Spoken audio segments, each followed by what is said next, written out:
네, 실업, 일자리를 잃는 거죠. 일을 하다가 해고되는 경우도 있고, 회사가 부도가 나서 문을 닫는 경우도 있죠.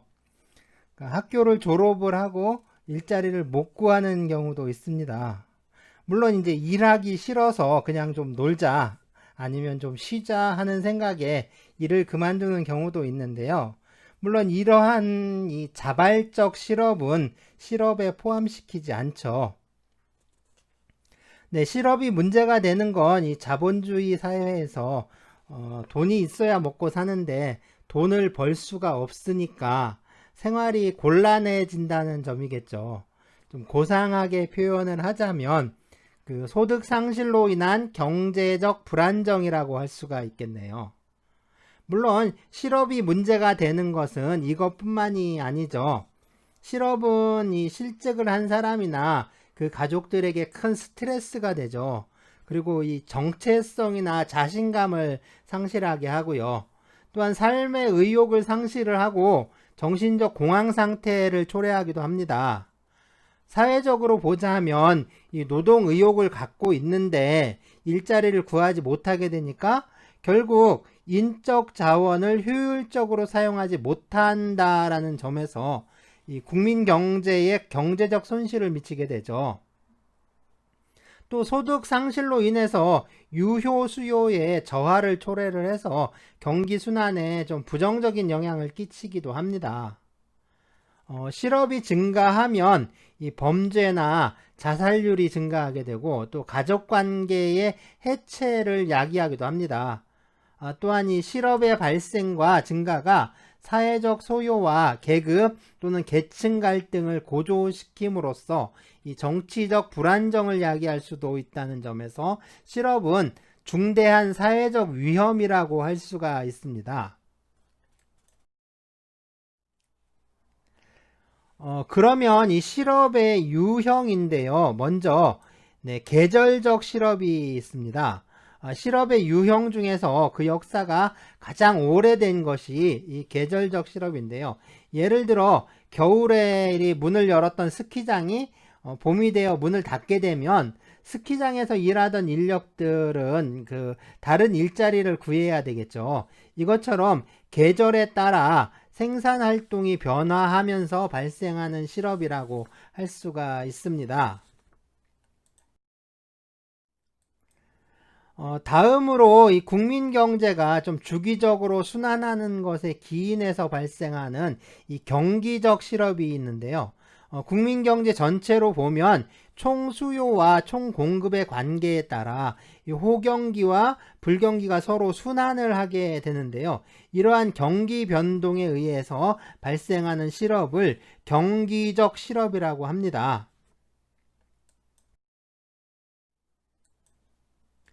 네, 경기 변동으로 인해 발생하는 일시적 실업이 아니라 자본주의 경제 구조의 특수성에 기인해서 필연적으로 나타나는 실업이 이 구조적 실업인데요. 칼 막스는 이 사람들을 이제 산업 예비군이라고 불렀습니다. 구조적 실업은 산업 구조의 변화에 의해서 발생하는 좀 장기적이고 또 대량적인 또 이제 만성적인 실업인데요. 경제가 성장하고 또 기술이 발전하면서 소득이 늘어나게 되죠. 그러면 이것에 따라서 사람들이 선호하는 재화라든가 서비스의 종류가 변화하게 됩니다. 그러면 어떤 산업이 장기적으로 이 사양 산업이 되면서 그 산업 부문에서 일하던 노동자들이 일자리를 잃게 되면서 실업이 발생하게 되는 거예요. 이건 이 노동력 수요의 구조가 질적으로 좀 고도화되는 것에 대해서 노동력의 구조가 이 적절하게 대응하지 못해서 발생하는 실업이라고 할 수가 있는데요. 그렇기 때문에 노동력이 이 노동력 수급 구조의 변화에 탄력적으로 대응할 수 있도록 하는 게 좀 필요하다라고 합니다. 이러한 구조적 실업은 경기가 회복된 후에도 사라지지 않고 장기화되는 경향이 있는데요. 경제가 계속 성장하는데 이 일자리가 별로 늘어나지 않는 이른바 이제 고용 없는 성장이란 문제가 그죠? 갈수록 좀 심각해지고 있죠.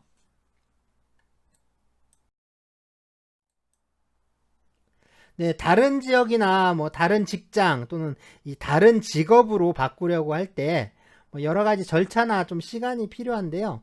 이렇게 새로운 직장을 탐색하고 옮기는 과정에서 나타나는 실업이 이 마찰적 실업인데요. 정보가 부족하다거나 또는 제도적인 장애로 인해서 뭐 직업이나 직장을 옮기는 일이 원활하게 진행되지 않는 경우에 좀 마찰적 실업이 나타날 수가 있습니다. 네, 자본주의 초기 단계에서 이 실업은 개인적인 나태와 결함에 의해서 발생한다거나 또는 이제 보다 나은 직업으로 옮기기 위한 어떤 개인적인 선택으로 인식을 했는데요. 그래서 실업으로 인한 경제적 곤란은 모두 개인이나 가족이 책임져야 할 문제였습니다. 하지만 이 자본주의 시스템의 모순에 의해서 실업이 발생하는 건데요. 실업이 사회 구조적인 문제라는 것을 이제 비로소 인식하게 된 거죠. 따라서 이 실업 문제 해결은 이 국가의 책임이라는 점을 좀 분명히 하고 여러 가지 실업 보상 제도가 갖춰지게 되는데요. 네, 실업 문제 해결을 위한 대책은 이 실업 예방과 함께 실업자와 그 가족에 대한 경제적 보장, 그리고 실업 극복을 위한 재취업의 촉진을 주요한 내용으로 하고 있습니다. 여기에서 경제적 불안정을 해결하는 것을 또 주된 목적으로 하는 게 이 실업 보상 제도인데요. 이 실업 보상 제도는 좁은 의미로는 현금이나 현물을 지원을 해서 이 실직자와 가족들의 경제적 어려움을 좀 도와주는 거. 다시 말해서 실업으로 야기된 이 경제적 충격을 최소화하는 그런 제도적 대책을 말한다라고 할 수가 있는데요.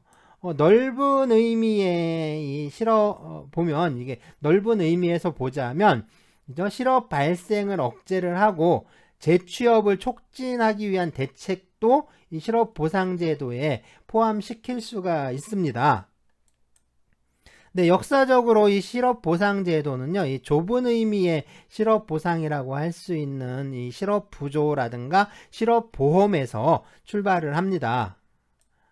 네, 그런데 이렇게 이제 경제적 곤란을 해결해 주는 것만으로 이 실업 문제를 해결할 수가 없잖아요. 그래서 적극적인 이 노동시장 정책까지 포괄하는 넓은 의미의 실업보상제도로 확대된 거라고 할 수가 있습니다.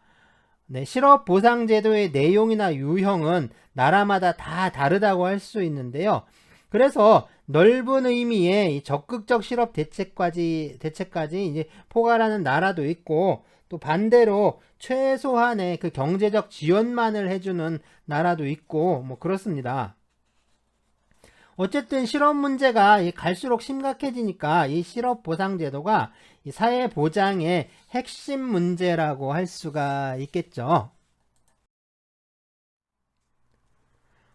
네, 실업 보상 제도의 기능인데요. 먼저 이 사회 보장이라는 측면에서 보면 이 실업 보상 제도는 실직자와 가족들에 대한 이 경제적 지원을 통해서 빈곤을 완화시키는 기능을 담당합니다.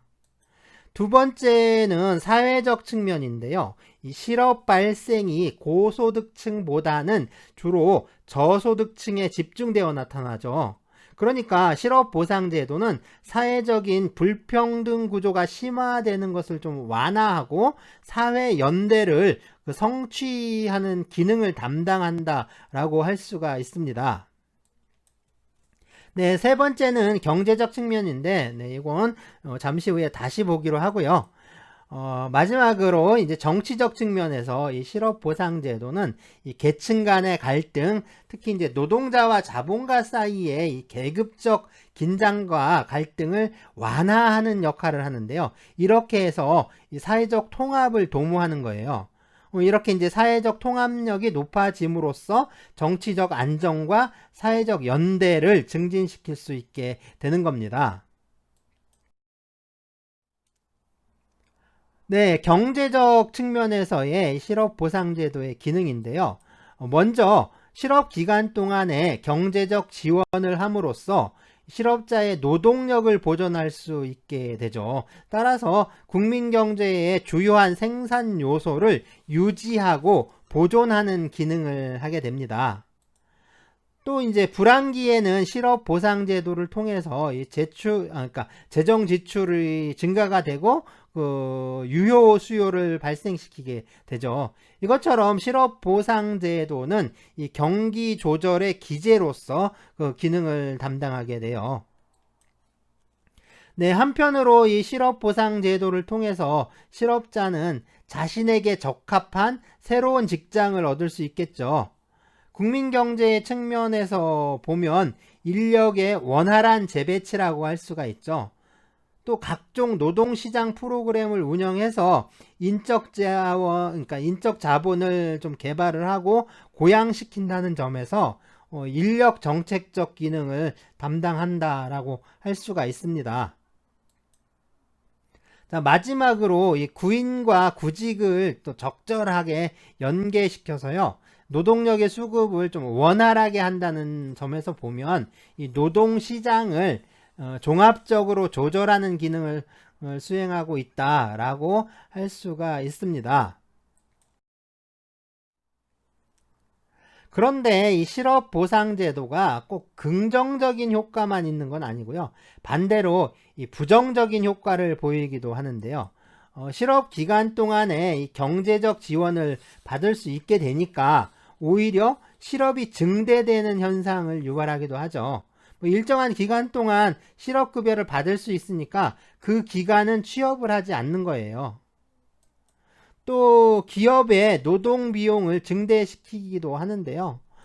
이거로써 고용이 감소되고 또 임금이 인하되는 그런 효과가 야기되기도 합니다. 나라마다 이 실업보상제도의 유형이나 내용이 다 다르다고 했는데요. 이러한 다양한 실업보상제도를 어떻게 유형화할 것인가 하는 게 이제 문제가 되겠죠. 실업보상제도는 실업의 특성과 이 실업급여의 지급 원리를 기준으로 유형을 구분할 수 있을 것 같은데요. 먼저 실업보상제도가 어떠한 형태의 실업을 대상으로 하느냐에 따라 구분할 수가 있는데요. 이건 부분 실업과 완전 실업과 같은 실업의 형태에 대한 그 보상 여부와 관련해서 좀 유형화하는 것이라고 할 수가 있습니다. 자, 이 문제는 그 부분 실업도 실업 보상에 포함시킬 것인가 라는 것에 관한 것이라고 할 수 있는데요. 왜냐하면 어느 나라든 이 완전 실업을 실업보상제도의 주요한 대상으로 삼고 있기 때문입니다. 그러니까 완전 실업은 실업보상제도의 그러니까 그 대상인데 결국에 이제 그래서 이제 부분 실업을 보상하느냐 또 부분 실업도 이제 보상에 포함시킨다면 그렇다면 얼마나 그러니까 또 어떤 방법으로 보상하느냐 뭐 이런 것들에 관한 문제죠. 근데 다음은 일을 하다가 실직하게 되는 게 아니라 이 노동시장으로 그러니까 처음으로 진입하는 신규 실직자에 대한 보상 여부라고 할 수가 있어요. 자, 먼저 부분 실업의 문제인데요. 실업을 완전 실업과 부분 실업으로 나눌 수가 있습니다. 그래서 부분 실업은 쇼타임이라고 하죠. 그래서 뭐 기준 시간에 미달하는 노동이나 뭐 잡쉐어링 또는 뭐 일시 해고와 같이 이 다양한 형태를 보이고 있고 또 어떤 경우에는 이 완전 실업과 명확하게 구분하기 좀 힘들기도 한데요. 어쨌든 이 완전 실업과 함께 이 부분 실업도 보상이 이루어지는가 라는 것이 이 여러 나라의 실업보상제도 유형을 구분하는데 중요한 기준이 될 수 있습니다. 세계 여러 나라의 이 실업보상제도를 구분해 보면 완전 실업 위주로만 보상하고 부분 실업에 대해서는 보상이 전혀 이루어지지 않는 유형, 그리고 완전 실업과 함께 부분 실업에 대해서도 제도적 보상이 이루어지는 유형, 뭐 이렇게 이제 나눌 수가 있는데요. 네, 부분 실업을 보상하지 않는 나라들의 대부분은 이 실업급여의 수급 자격을 좀 근거로 해서 부분 실업을 실업 보상에서 배제하고 있는데요. 우리나라 실업급여의 경우에도 실업급여 수급 기간 중에 그러니까 수입이 발생을 하면 실업급여 지급을 중단하거나 또는 그 소득 금액만큼 실업급여에서 공제하고 지급하기도 합니다. 네, 부분 실업을 보상하는 나라들도 이 보상제도의 체계를 중심으로 두 가지 유형으로 나눌 수가 있는데요. 하나는 부분 실업을 완전 실업과 별도의 그 제도를 통해서 보상하는 유형이 있고요. 그러니까 이제 별개적으로 따로 보상하는 거죠. 다른 하나는 일반적인 그 실업 보상제도 내에서 부분 실업에 대한 보상을 좀 포괄하는 유형이 있습니다. 그런데 이 부분 실업에 대한 보상 체계의 차이는요, 이 파트타임이나 그러니까 파트타임 노동이나 그 노동시장 유연화에 대한 국가의 태도와 좀 밀접한 관련이 있는데요. 보면 이 구조조정에 의해서 야기된 그 고실업 사태의 문제점을 좀 최소화하기 위해서 잡쉐어링 같은 이 파트타임 노동 형태를 적극적으로 추진하는 국가도 있고요. 또 실업 문제를 시장 차원의 문제로 좀 소극적으로 보는 국가도 있습니다. 그래서 뭐 파트타임 노동에 중립적인 태도를 취하는 국가도 있죠. 근데 이처럼 파트타임 노동에 대한 그 태도에 따라서 부분 실업에 대한 보상 체계가 상이하게 나타나고 있다라고 할 수가 있습니다. 다음은 신규 실직자에 관한 기준인데요. 노동시장 진입에 실패하고 있는 경우라고 할 수도 있는데요. 이런 신규 실직자에 대한 보상 여부나 수준 역시 실업보상제도를 좀 유형화하는 유용한 기준이라고 할 수가 있습니다. 그런데 부분 실업에 대한 보상이나 신규 실직자에 대한 보상이란 게 우리에게는 참 생소한 것들인데요. 그만큼 이제 우리나라의 사회보장 수준이 뒤떨어지고 있는 거예요.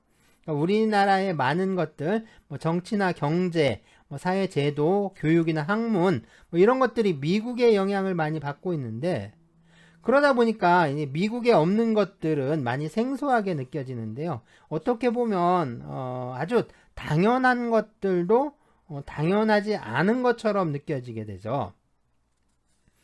부분 실업이나 신규 실직자에 대한 보상 문제 이런 것도 그러니까 실업 보상의 문제에서 당연히 다루어야 할 이슈라고 할 수 있고 뭐 이거에 대해서 좀 사람들이 관심을 갖고 토론하고 그래야 하는데 실제로는 뭐 이슈가 되는 건 뭐 그런 거죠. 뭐 실업급여를 계속 반복해서 수급하거나 뭐 부정 수급하는 문제들, 그다음에 뭐 실업급여에 뭐 재정이 어떠네, 뭐 지금 얼마가 매년 얼마가 지출되고 있네, 뭐 이런 것들만 거의 이제 이슈가 되고 있는 것 같아요. 그러니까 이 한국 사회가 얼마나 좀 낙후되었나, 그러니까 사회보장이란 측면에서 보면 좀 얼마나 뒤떨어져 있나 하는 걸 알 수가 있죠. 사실상 이 사회보장이나 사회복지라는 측면에서 우리는 뭐 거의 구석기 시대에 있다고 해도 그렇게 틀린 말은 또 아니에요. 자, 첫 번째 문제는 신규 실직자에게도 제도적 지원을 할 것인가 하는 건데요. 뭐 당연히 제도적 지원을 하지 않는 유형과 지원을 하는 유형으로 이렇게 나눌 수 있겠죠. 그러면 제도적 지원을 한다고 했을 때 어떠한 방식으로 할 것이냐 하는 문제인데요. 제도적 지원을 하는 경우에는 이 보험 방식으로 지원을 할 수도 있고 또는 이제 부조 방식을 통해서 보상이 이루어질 수도 있습니다. 뭐 이제 이렇게 나눌 수가 있어요. 그런데 현실적으로 보면 아주 많은 나라에서 이 신규 실직자에 대한 보상이 뭐 거의 이루어지고 있지 않아요. 그러니까 또 이제 신규 실직자를 보상하는 나라에서도 실업보험을 통해 보상하는 나라는 아주 극히 일부분이라고 할 수가 있는데요. 최근에 이제 차츰 이 보상 기준이 완화되는 추세라고 할 수는 있어요. 그래서 이렇게 보통 이제 우리가 경단녀라고 많이 하죠. 예, 경력 단절 여성, 뭐 주로 이제 기혼 여성들이죠. 이런 집단과 이제 학생들처럼 그러니까 새로 이제 신규로 노동시장에 진입하는 이 신규 실직자들을 위해서 그 직업훈련 기간이나 아니면 아동 양육 기간을 이 노동 경력과 동일하게 취급을 하거나 뭐 실업 등록 후의 기간을 또 노동 경력과 동일한 것으로 취급을 해서 실업급여를 받을 수 있는 자격을 부여하기도 합니다. 어쨌든 신규 실직자 중에서 이 기혼 여성에 대한 실업 보상이 상당히 미흡한, 그러니까 뭐랄까 이제 거의 없다고 해야 할 정도인데요. 하지만 그 12세 이하의 아동에 대한 양육 기간을 이 고용 경력으로 인정하도록 해서 그 노동시장으로 재진입하는 기혼 여성 실직자에 대한 이 보상을 해주는 나라도 좀 있어요. 사실 그러니까 우리나라의 경우에도요, 이 육아휴직이라든가 모성보호제도만큼이나 뭐 이러한 제도가 필요하지 않을까 하는 뭐 그런 생각도 들기도 합니다. 실직자에 대한 경제적 보상 체계는 급여 방식을 기준으로 나누어 볼 수 있는데요. 먼저 부조의 원리에 근거한 실업보상제도죠. 네, 실업부조라고 하고, 그리고 보험 원리에 근거한 실업보상제도, 네, 실업보험 이렇게 구분할 수가 있습니다. 그렇죠. 이 실업부조의 지배 원리는 이 부조의 원리고요. 부조. 네, 이제 도울 부자에 도울 조자 써서 도와준다는 뜻이에요. 그래서 공공부조니 뭐 사회부조니 많이 얘기했었죠. 자, 실업부조는 실업에 대해서 부조하는 걸 말합니다. 실업보험은 당연히 보험의 원리에 근거하겠죠. 그런데 실업보험의 경우에는요, 이 실업급여를 받으려면 실직하기 전에 뭐 고용된 경력이 있거나 뭐 고용보험료 납부와 같은 기여 경력이 있어야 하고요. 뭐 이걸 근거로 해서 실업급여의 수급 자격이 인정되고 있습니다. 하지만 이제 실업 부조의 경우에는 뭐 이러한 고용 경력이나 보험료 납부 실적 같은 건 중요하지 않고요. 중요한 건 그게 아니라 자산 조사와 같은 것을 좀 조건으로 해서 뭐 그러한 조건에 충족하는 실직자에게 이 실업 보상을 지급을 하고 있는 거예요. 그러니까 공적연금에서 이 사회부조식 연금하고 좀 유사한 측면이 있죠. 자, 실업보험의 급여 수준은 실직 전의 임금 수준에 좀 비례해서 결정되고요. 급여를 받을 수 있는 기간도 일정하게 좀 한정되어 있는데요. 하지만 실업부조는 뭐 이렇게 보험과 같이 급여 수준이라든가 기간이 사전에 미리 규정되어 있지는 않고요. 상황에 따라 급여 수준이나 기간이 정해지게 되어 있어요. 실업보험의 재원은 이 사용자와 노동자의 보험료로 구성되고요. 실업부조는 정부의 일반 재정에 의해서 운영되고 있습니다. 자, 이와 같이 그 재원을 구성하는 방법에 차이가 나니까 각각의 실업보상제도가 지닌 어떤 사회적 함의도 좀씩 다르게, 그러니까 다르다고 할 수 있는데요. 실업보험형 제도는 그러니까 노동자와 사용자가 공동으로 기금을 조성하게 되니까 주로 노사 간의 연대를 목표로 하고 있다라는 것을 알 수가 있는데요. 이에 비해서 실업부조는 그 사회적 연대, 뭐 다시 말해서 사회 전체의 연대를 목표로 하고 있다는 점에서 의미를 좀 부여할 수가 있습니다. 라고 이렇게 이제 말해지죠. 어쨌든 뭐 이론적으로는 이 보험형과 부조형으로 나누어지지만, 네, 현실에 있어서는 뭐 순수한 형태의 실업보험이라든가 실업부조보다는 아주 다양하게 좀 변형된 형태를 보이고 있죠. 또 실업보험이나 실업부조 하나의 제도만을 운영하기도 하고요. 뭐 두 가지 제도를 모두 운영하는 나라도 있고 그렇습니다. 뭐 구체적인 거는 그 강의 안에 있는 그 표를 좀 참조하시면 될 것 같아요.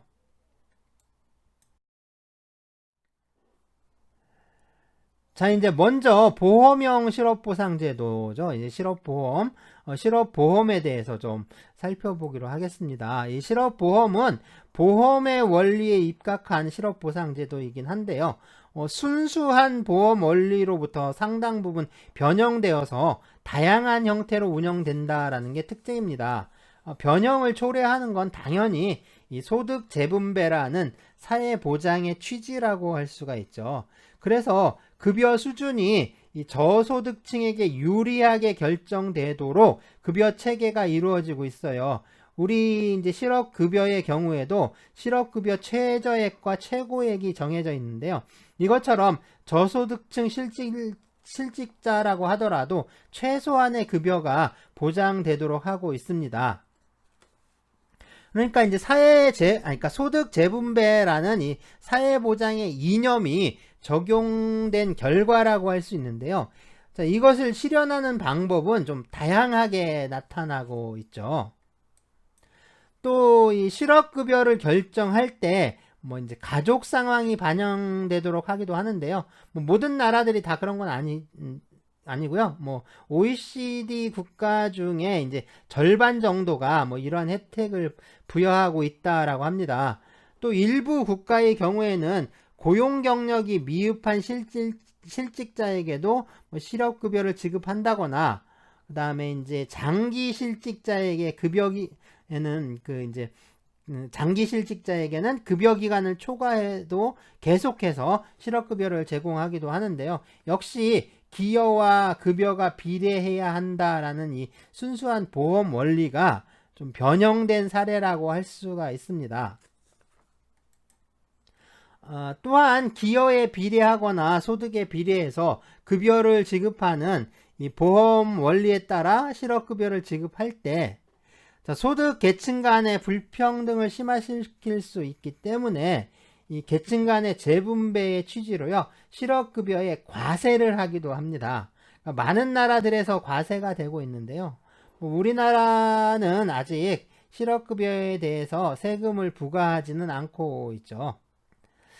또 경기 변동 상황에 따라서 그 지역의 실업률과 급여 기간을 서로 연계시켜서 자동적으로 조정하는 시스템을 운영하는 것도 있어요. 네, 실업보험의 재원 역시 사용자나 노동자의 보험료만으로 충당하는 게 아니라 국가가 이제 일정 부분을 지원하고 있는데요. 물론 뭐 비율이나 액수, 뭐 지원하는 방법 이런 건 나라마다 다 다르다고 할 수가 있습니다.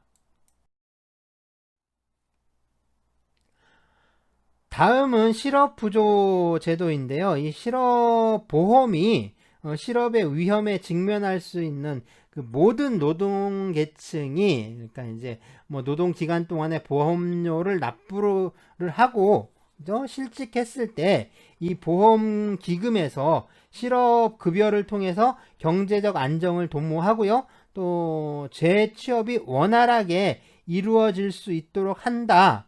라는 점에서 참 중요한 의의를 갖는데, 뭐 그렇게 이제 의미가 있기는 한데요. 하지만 이게 또 문제가 있죠. 문제도 좀 있습니다. 그래서 실업보험은 보험 원리에 근거해서 실업급여가 지급되잖아요. 그러니까 신규 실직자나 그러니까 고용 경력이 짧은 실직자는 이 실업급여를 받지 못하게 되는 거예요. 그리고 이제 급여 기간이 정해져 있으니까 장기간 실직하는 경우에는 뭐 뾰족한 지원책이 또 없는 거죠.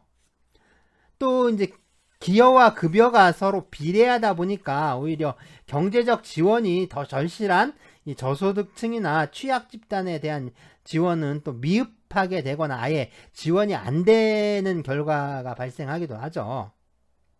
급여 기간도 이게 뭐 경제적 상황과 무관하게 결정되고 있고요. 그러다 보니까 이 실업보험의 역할이 제한적일 수밖에 없다라는 그런 한계가 제기되고 있고요. 거기다가 이 실업보험 제도가 개인을 단위로 해서 이루어지니까 가족 구성에 따른 경제적 욕구의 차이가 뭐 이제 급여 수준에 전혀 반영되지 않는 그런 문제점도 있죠. 자, 이러한 이 점에서 바로 이런 점들 때문에 이게 이제 실업 부조와 대비되는 특성이라고 할 수가 있는데요. 이 실업 부조는 고용 경력을 보상 조건으로 하지 않고 있습니다. 그러니까 실업으로 인해 지원이 필요한 실직자들은 모두 보상을 받을 수 있는 거죠. 그리고 이 급여 기간이 한정되어 있는 게 아니라서 경제적 어려움을 겪는 기간 동안에는 지속적으로 지원을 받을 수 있고요. 실직자의 개인적 특성이나 가족의 특성이 급여 수준에 적절하게 반영이 된다는 점이 실업보험과 다른 특징이라고 할 수가 있습니다. 하지만 그러다 보니까 그죠? 실업 기간이 장기화될 수 있고요. 또 실직자와 가족들의 재취업 동기를 완화시킬 수 있다는 점, 뭐 이런 것들이 문제로 지적되고 있습니다. 네, 이제 크게 보자면 이 실업 부조는요, 두 가지 유형으로 또 구분되기도 하는데요. 먼저 실업보험 없고 실업 부조 제도만 실시되는 유형이 있고요. 둘째로는 이 보험형 실업보상제도와 연계시켜서 두 개의 실업보상제도가 공존하는 그런 유형이 있습니다.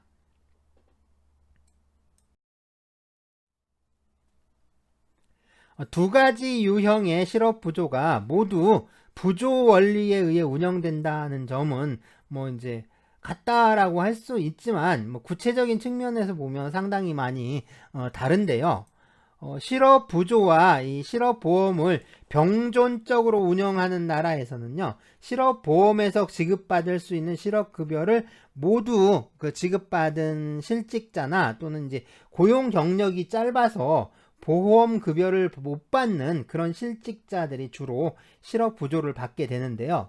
그러니까 실업 급여를 받을 수 있는 자격은 그러니까 실업 보험과 마찬가지로 고용 경력이 조건이 되는 거예요. 물론 이제 고용 경력이 짧은 경우에는 뭐 직업 훈련이나 군 복무, 뭐 아동 양육과 같은 뭐 특정한 활동 경력을 고용 경력으로 인정을 해서 수급 자격이 부여되기도 합니다.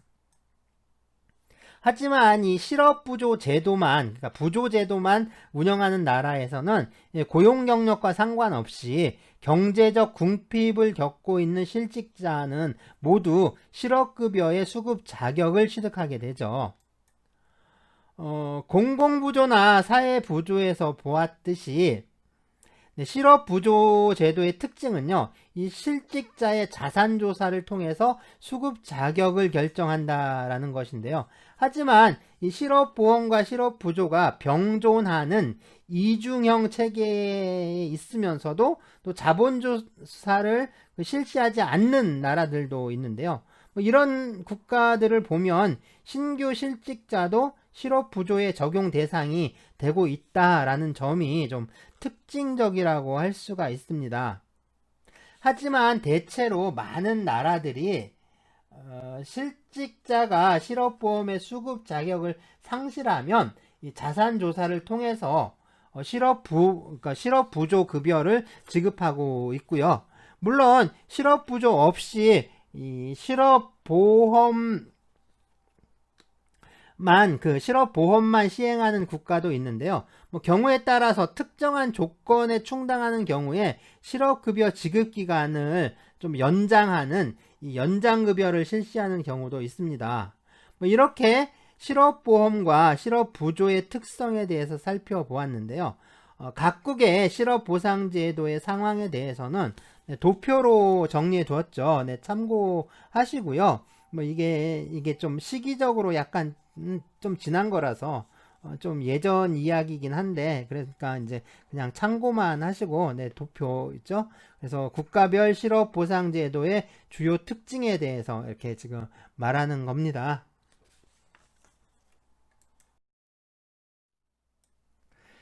네, 실업보험이나 실업부조는 아니지만 다른 여러 가지 그 사회 제도를 통해서 실업에 대한 경제적 지원이 이루어지기도 하는데요.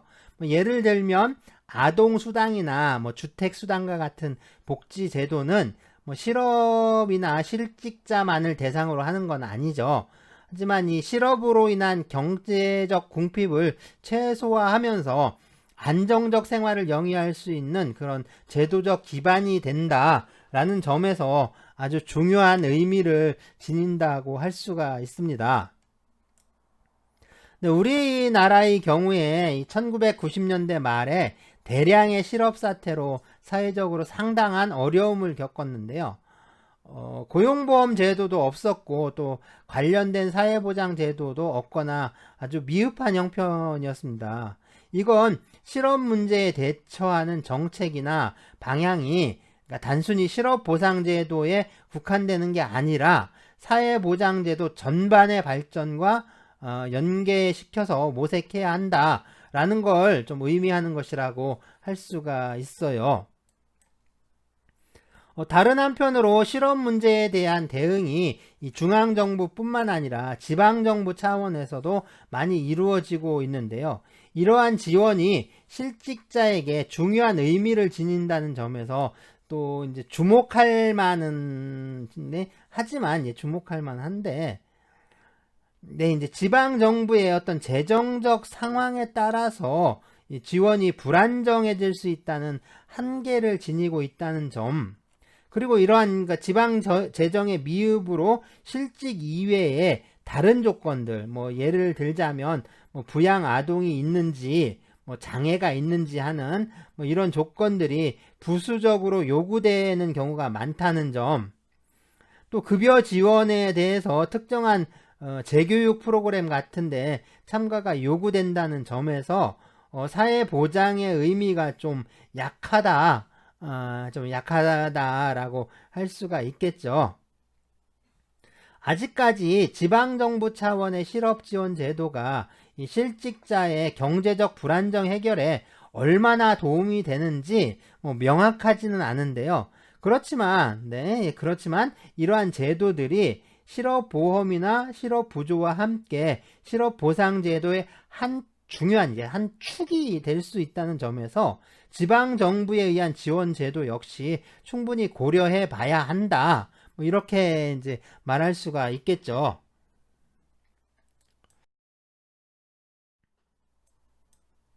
네, 스위스의 수도죠. 또 이제 베른주의 주도이기도 한데요. 네, 베른입니다. 베른. 이 공적 실업 보상 제도가 처음으로 실시된 곳이기도 합니다. 실업은 이 자본가에게 노동력을 판매를 하고 그 대가로 임금을 받아 생계를 유지하는 이 노동자 계급에게 발생하는 문제이기 때문에 이 실업 문제는 자본주의 체제가 만들어내는 자본주의의 고유한 그 사회 문제라고 할 수가 있는데요. 이 자본주의 초기에는 구빈법과 마찬가지로 실업을 노동자 개인의 문제이고 노동자 개인의 책임으로 인식되었습니다. 따라서 실업으로 인한 경제적 어려움은 이 노동자 개인이나 그 가족의 책임으로 해결되어야 한다라는 생각이 좀 지배적이었죠. 그러다 보니까 이 생계가 곤란한 실직자는 뭐 이제 자선의 손길에 기대거나 뭐 또는 이제 공제조합과 같은 이 사적인 상호 부조에 의존할 수밖에 없었는데요. 공제조합은 이 사업장이나 산업별로 구성이 되는데요. 노동자들이 일정 비용을 부담해서 기금을 마련하고 그러니까 위험이 발생했을 때 이 기금으로부터 이제 지원을 받는 형태인데요. 위험을 분산시키는 일종의 보험이라고 할 수 있는데, 보험이라고 할 수가 있는 거죠. 그래서 이 공제조합이 근데 이제 동일한 어떤 사회적 위험을 지닌 노동자들끼리 경제적 부담을 분산시켜서 위험을 대비를 하고 뭐 사회적 위험에 처했을 때 적정한 급여를 좀 안정적으로 지급하는 좀 진보된 형태였다. 그 당시에 보면 상당히 좀 진보적 형태였다라는 점에서 역사적 의의가 있기는 한데요. 역사적 의미를 있기는 한데, 하지만 이 공제조합에 가입해서 혜택을 볼 수 있는 노동자들은요, 주로 뭐 이제 상대적으로 임금이 높은 그 숙련 노동자들로 한정되어 있었다라는 점이 한계라고 할 수 있고요. 주로 이제 실업이 발생하는 건 그 더 아래층, 하층에서 발생을 하죠. 그러니까 고임금, 높은 임금을 받는 숙련 노동자들은 쉽게 해고되거나 뭐 실직하는 경우가 드물죠. 대부분 이제 그 아래쪽에서 실업이 발생하다 보니까 뭐 이 공제조합의 한계가 명확하게 드러나는 거죠. 게다가 이제 위험 분산의 범위가 상당히 협소해요. 그래서 너무 좁기 때문에 뭐 장기 실직이라든가 뭐 대량 실직에는 효과적으로 대응할 수가 없는 거고요. 그리고 이제 당연히 이제 그 기금 문제죠. 기금 X 문제인데 재정 부족이 항상 발생하게 됩니다. 그래서 이 재정 부족 때문에 이제 많은 한계를 지닐 수밖에 없었던 거죠.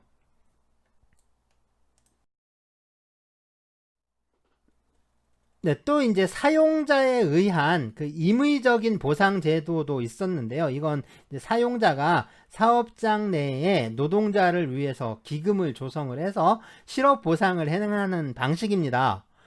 뭐 이런 꿈 같은 일이 있느냐 할 수도 있겠는데, 뭐 사실 이건 그거예요. 그러니까 이렇게 이제 사용자가 이런 실업 보상 제도를 운영을 하는 건 이게 뭐 이제 사용자의 어떤 뭐 은혜로운 뭐 아니면 휴머니즘 뭐 이런 데서 나온 건 아니고요.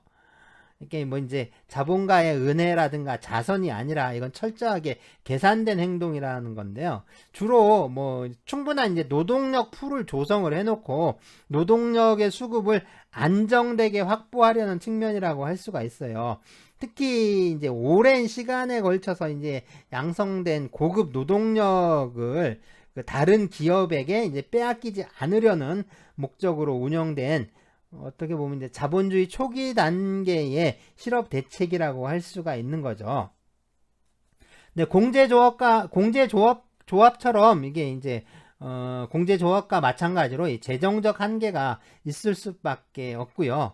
또 사용자가 부담한 비용은 결국에 이게 이제 상품 가격에 반영이 되겠죠. 아니면 이게 이제 임금 수준을 하락시키게 됩니다. 임금 수준을 한참 떨어뜨려 놓는 거죠. 그래서 이제 고용 감소 형태로 나타날 수밖에 없다라는 겁니다. 그래서 이제 이게 한계점이 좀 명확하게 드러나게 되는 거죠.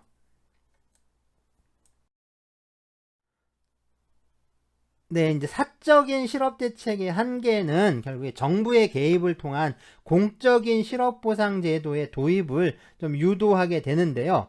세계 최초로 1839년에 스위스 베른주에서 공적 행정기관에 의해서 공적 기관에서 보조를 받는 기금이라는 그 실업 보상 제도를 운용을 합니다. 네, 그래서 노동조합원이냐, 뭐 그런 여부를 따지지 않고 모든 노동자가 뭐 이제 자기가 희망하는 거에 따라서 자기 희망에 따라서 보험료를 납부를 하고 보험 급여를 받을 수 있었고요. 곧 이어서 뭐 이와 유사한 제도가 그 스위스의 다른 주나 독일에 이제 도입되기 시작하는데요. 이와 같이 이제 지방 정부의 보조에 의한 임의적 보상 제도가 공적으로 제도화되거나 지방정부 차원에서 실업기금을 좀 설립을 하고 이 기금을 기초로 보험 원리를 도입해서 실업에 따른 위험을 분산하려는 방식 뭐 이런 것들이 등장하기 시작한 거죠. 하지만 위험 분산의 범위가 좀 협소하고요. 적용 대상이 한정되어 있었습니다.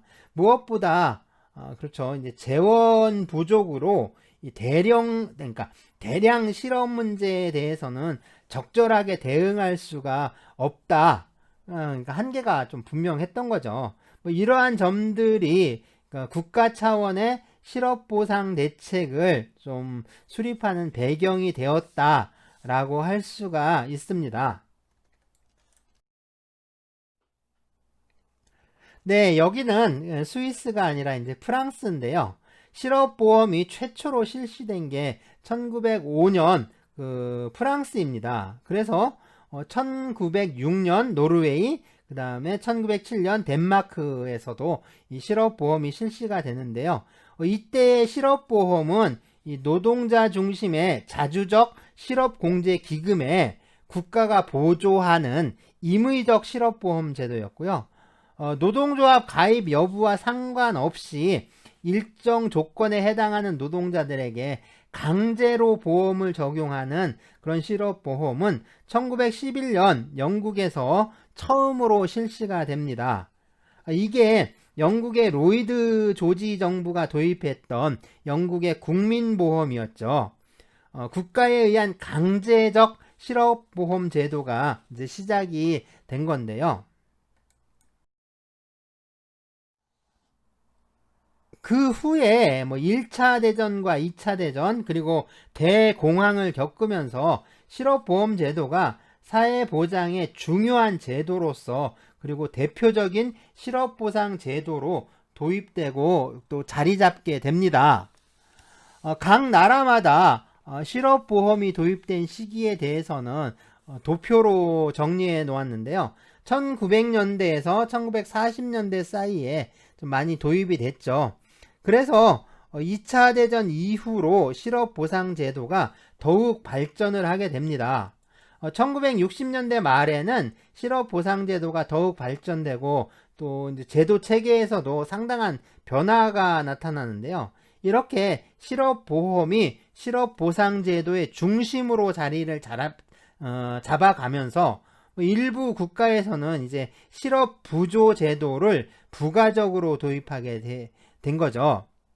뭐 이후로는 이 실업보상제도의 적용 범위가 확대됐고요. 급여 수급 조건도 완화가 되고 급여 수준이 인상되면서 실업급여가 상당히 관대해지는 한편 또 이제 실업보험이 소극적인 실업급여 제도에서 적극적인 고용 안정과 노동시장에 대한 대책 이런 것들과 결합하면서 고용보험으로 이제 전환하기도 합니다.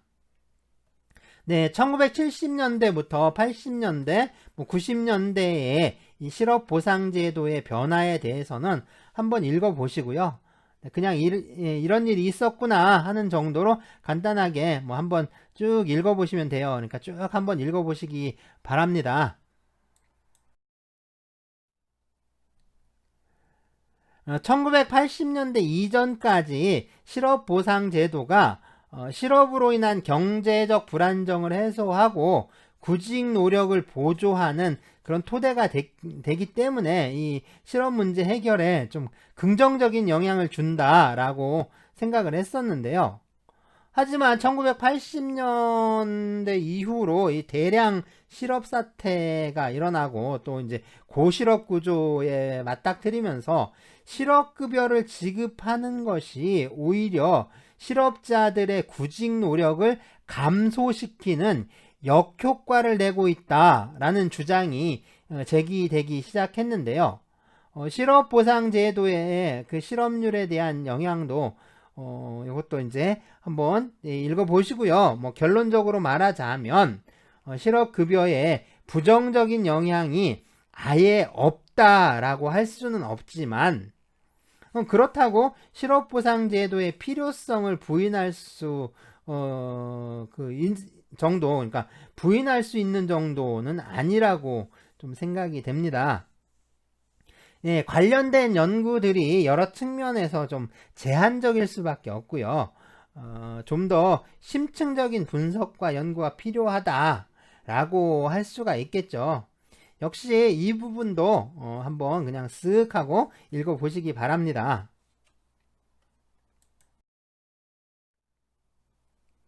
네, 실업보상제도의 개선과 관련해서 제기되는 쟁점들이 있는데요. 먼저 급여 체계의 경우를 좀 보면 실업급여의 수급 자격을 얻으려면 그렇죠? 이제 특정 기간의 고용 경력이나 기여 경력이 요구되는데 네, 신규 실직자나 노동시장으로 재진입하는 기혼 여성의 비중이 좀 높아지는 추세에 이런 것들 고려한다면, 네, 이들에게는 여전히 수급 자격의 벽이 높다라는 점이 좀 문제가 되고 있죠. 그래서 이 급여 자격의 범위를 어떻게 설정할 것인가 하는 문제가 좀 중요하다라고 할 수가 있습니다. 네, 적정한 급여 기간을 설정하는 문제도 중요한데요. 네, 급여 기간이 길면 그 재취업을 위한 노력이 감소되는 그 역효과가 발생돼서 그죠? 그 이제 역효과가 발생을 하고, 이게 또 너무 짧으면 그 생활의 불안정 문제가 야기될 수밖에 없는 거죠. 네, 급여 액수 역시 마찬가지입니다. 그러니까 너무 적으면 생활보장이라는 이 사회보장 취지에 반하는 문제가 생기고요. 반대로 너무 많이 주게 되면, 그렇죠? 너무 많이 지급하게 되면 재취업 동기를 감소시키는 그런 역효과가 발생하게 됩니다. 따라서 적정한 급여 수준을 설정하는 문제, 이거 역시 상당히 중요한 문제라고 할 수가 있죠. 실업급여를 신청하면 곧바로 실업급여가 지급되는 게 아니라 대기 기간이 설정되어 있고요. 이 기간이 경과해야 실업급여가 지급되는데요. 이러한 대기 기간이 신속한 생활보장을 저해한다라는 점에서 좀 부정적으로 평가되고 있는데요. 하지만 비용을 절감하고 또 재취업 노력을 제고하는 효과를 가져온다 라고 해서 긍정적으로 평가되기도 합니다. 한편으로 이 부정수급을 막기 위해서 부정수급에 대한 그 수급 자격 제한 기간을 설정하고 있는데요. 이 수급 자격을 제한하는 문제, 특히 이제 새롭게 등장하는 실업 발생 유형에 대한 수급 자격 결정 문제, 이런 것도 중요한 쟁점이 되고 있죠. 네, 실직자에 대한 행정기관의 접촉에 대해서도 이 긍정적 평가와 부정적 평가가 공존하고 있는데요. 단순한 확인 절차에 불과한 것인지 아니면 개별적 대면 접촉을 통해 이루어지는지 이런 것들에 따라서도 평가가 달라질 수가 있습니다. 재취업 노력을 촉진하기 위해서 적극적인 심층적 면담이 좀 활용될 필요가 있다 라고 할 수도 있겠죠. 네, 직업 알선 행정을 체계적으로 정비하는 것도 아주 중요한 문제라고 할 수 있는데요. 그래서 일자리와 실직자의 효과적인 연계를 위해 어떤 시스템을 활용할 것인가 라는 문제가 있어요. 그러니까 일자리와 실직자를 연계하는 방식인데요. 이런 방식에는 세 가지 유형이 있습니다. 그래서 첫 번째는 일자리 정보를 완전히 공개를 하고 구직자가 그러니까 자발적으로, 그러니까 자율적으로 지원하는 시스템인데요. 그리고 이제 다음은요, 이제 일자리 정보를 그러니까 일부만 공개하는 방식인데요. 그래서 이제 지원자가 일자리를 소개받기 위해서는 행정기관에 접촉하도록 하는 방식입니다.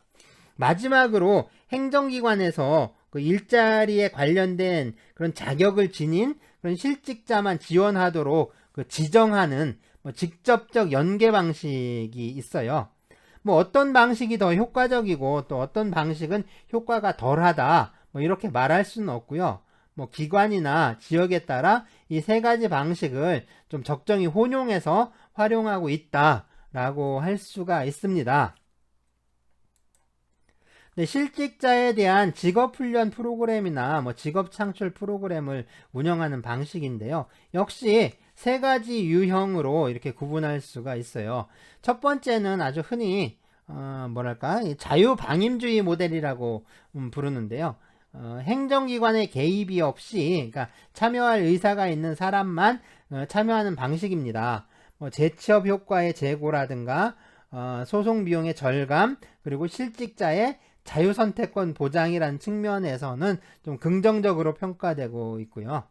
다음은 이 프로그램에 대한 참여를 행정기관에서 좀 통제하는 모델인데요. 실직자들에게 프로그램 참가를 권유해서 그래서 이제 구직 의사를 확인하고 거절을 할 때는 실업급여 자격을 제한하는 방식입니다. 마지막은 이 실업보험 급여와 연계해서 실업급여 수급이 종료되는 사람에게 참여를 제한해서 특정 기간 동안 종사하면 실업급여의 수급기간을 연장할 수 있는 자격을 부여하는 방식입니다.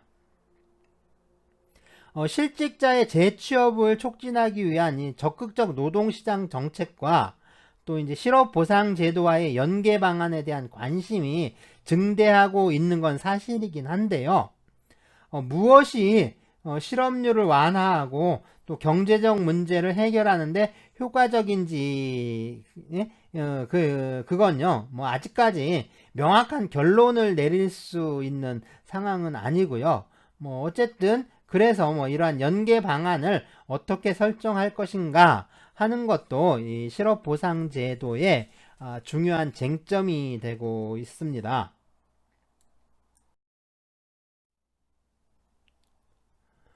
네, 최근에는 실업의 유형이나 이 실직자의 특성이 다변화되다 보니까요. 실업보험 위주의 실업보상제도가 좀 적합하냐 뭐 이런 문제도 좀 주요한 쟁점이 되고 있는데 뭐 이제 쟁점으로 좀 제기가 되고 있습니다.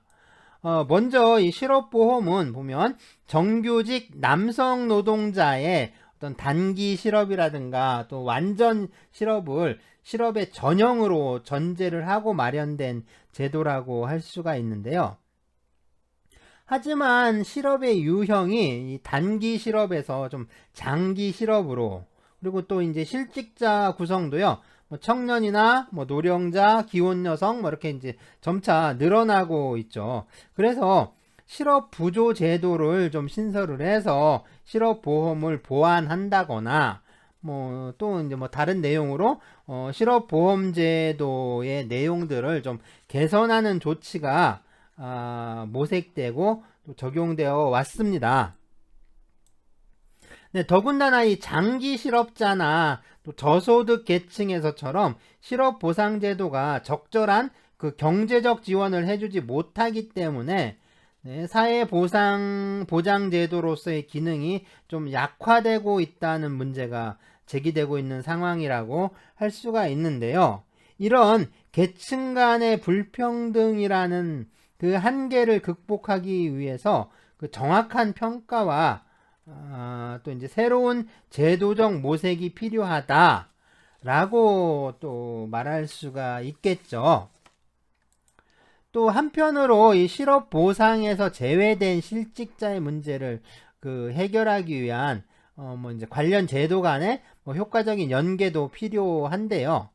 경제적 보장이라는 이런 실업 보상의 어떤 본래적 취지도 좀 중요하지만 실직자의 재취업을 촉진하기 위한 적극적인 그 노동시장 제도와 또 실업보상제도 사이의 연계라든가 그리고 노동시장 제도 내에서의 뭐 관련 기관과 프로그램의 어떤 유기적 연계 뭐 이런 것들이 좀 구축이 되어야 하겠죠.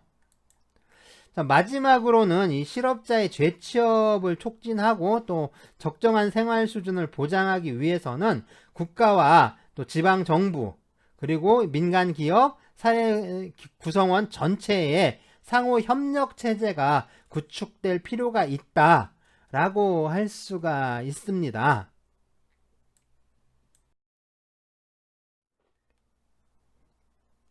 네, 이제 11주차 출석 퀴즈입니다.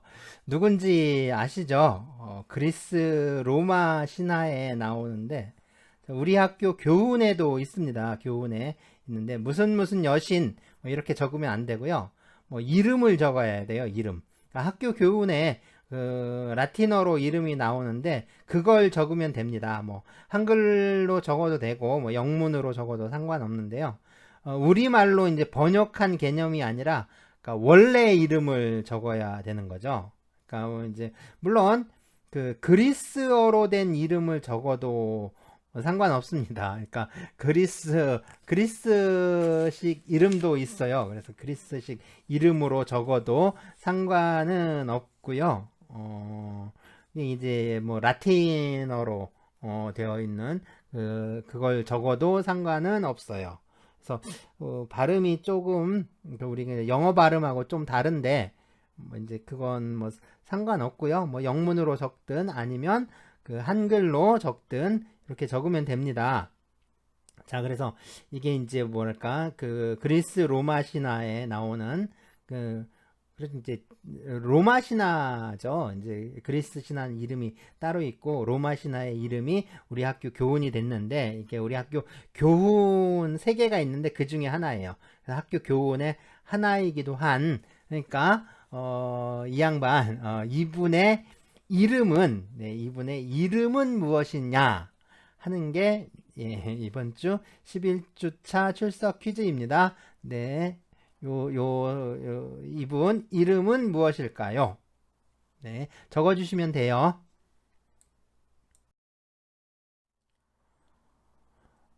다음 주제는 그렇죠. 이제 차별 시정 제도입니다. 이제 3부가 되는데요. 원래 차별 시정 제도를 맨 나중에 하려고 했는데 요거를 좀 강의 안에 있는 내용이니까 요걸 먼저 하기로 하겠습니다.